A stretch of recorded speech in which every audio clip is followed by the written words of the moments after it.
Questioning my faith in Christianity right now due to three main factors. This content creator raises some really important questions about sexuality, women in ministry, and tithing. So just some of the uncontroversial stuff. For this video, I'm going to play his challenges and offer some quick thoughts along the way. Now this all started because one of my pastors mentioned Leviticus when he was mentioning why homosexuality is a sin.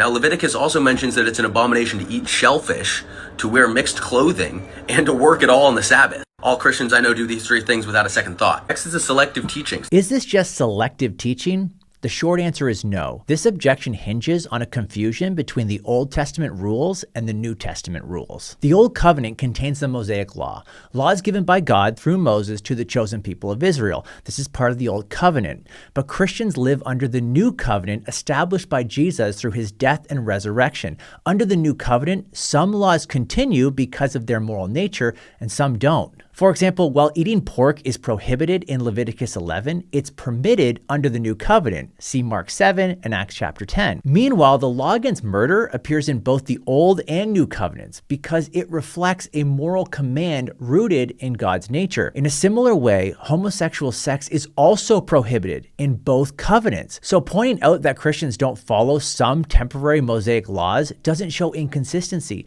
It shows a misunderstanding of how the covenants work. Christians aren't just picking and choosing what they like, they're trying to follow the commands that apply to them. Now in Corinthians and Timothy, it mentions that women cannot have authority over men, they can't teach in churches or even speak in church. Yet we all have women pastors now, and obviously that's just transformation, it's cultural progression. But then if you can apply a cultural progression lens to that, what can you not apply a cultural progression lens to? I appreciate the attempt to be consistent here, but this is based on another fundamental confusion. The debate over women in ministry isn't about cultural progression.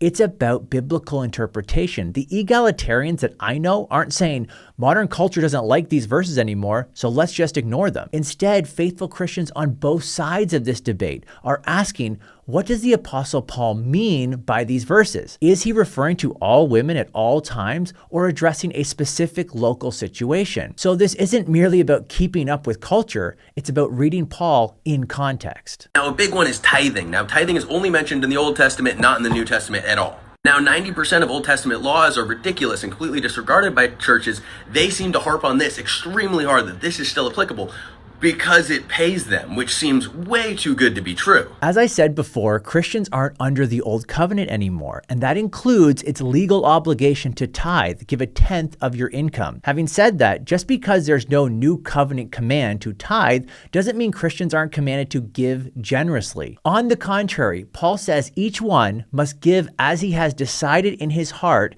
not reluctantly or under compulsion, for God loves a cheerful giver. That means for some, giving looks like 3% of their income. For others, giving looks like 30%. The key is a generous, cheerful, and self-sacrificial heart. And so the end-all question is, does the inconsistency completely remove my faith, or does this not undermine the true values of Christianity and the fundamental? None of these challenges undermine the faith. They're real questions, but answerable when you better understand what Christianity teaches. So don't give up your faith. Instead, get discipled and keep seeking truth.